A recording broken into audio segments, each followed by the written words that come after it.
Really important. It's what makes you go forward, and the earlier you are on it, the faster you go. Depends on the amount of power that the car's got. Obviously in a lower powered car, in a normally aspirated power car, you can jump on the throttle. Formula E is a little bit different with the linear torque curve, so it has to be a little bit more controlled. And then you've got cars like GP2 and F1 where you have to be, I wouldn't say careful, but you have to not only think about traction, but you also have to think about your tyre life also. Every driver has a different style of how they use the throttle. Some of them are very progressive in the application of the throttle, and other drivers are a little bit more digital. You know, we need to be able to cater for all of that. For us as engineers, we want to try and get the power down as fast as we can from the slowest speed. So it's a case of managing a way that the driver can manage to have control of it, but also get as much down as possible. And that's then combining the throttle control with the traction control.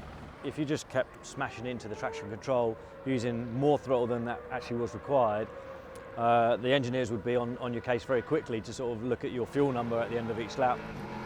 Every time that we're on the pedal, we know that we're burning fuel, and yes, it gives you momentum, of course, but it also means that your fuel cuts throughout the lap are going to be bigger. Sometimes something we adjust as drivers is, let's say, the distribution front to rear and how that's working, but generally we get fixed pretty linear throttle map that we all like. Most cars have a more or less fixed setup and travel, but if you're not happy with, you can try to make a shorter travel, which will decrease a bit the drivability because you have less play, or you can make it longer if you find it hard to have smooth drivability. So that would definitely give them the ability to be a bit more fine with their adjustment. So they can put a 20% movement on the pedal, but that only changes the torque by, say, 10%. So as a result, you've got a finer increment for driver input in this region, so you can't get this the whole way along, obviously. At some points you have to have a steeper part, but in this point you've got then a more finer control for the driver, and that could be especially useful, say, in the wet. The biggest thing is you don't want something that is very short in throw, so you lose sort of feel for what's going on. In the dry conditions, when you've got a lot of mechanical grip, that's no problem, but in the wet conditions you want a bit more control in the way that you feed the power, and you need that window to be able to operate with that extra bit of control. There's no wire, so it's actually electronic.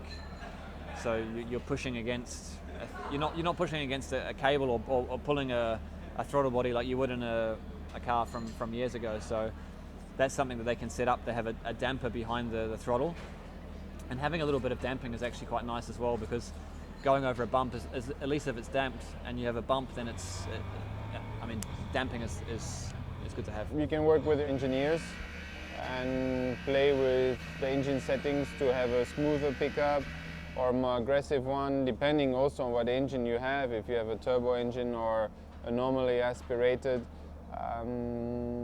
Many aspects, and it's always important to go into all the details to make sure you get the maximum out of it, and that you're happy with your drivability.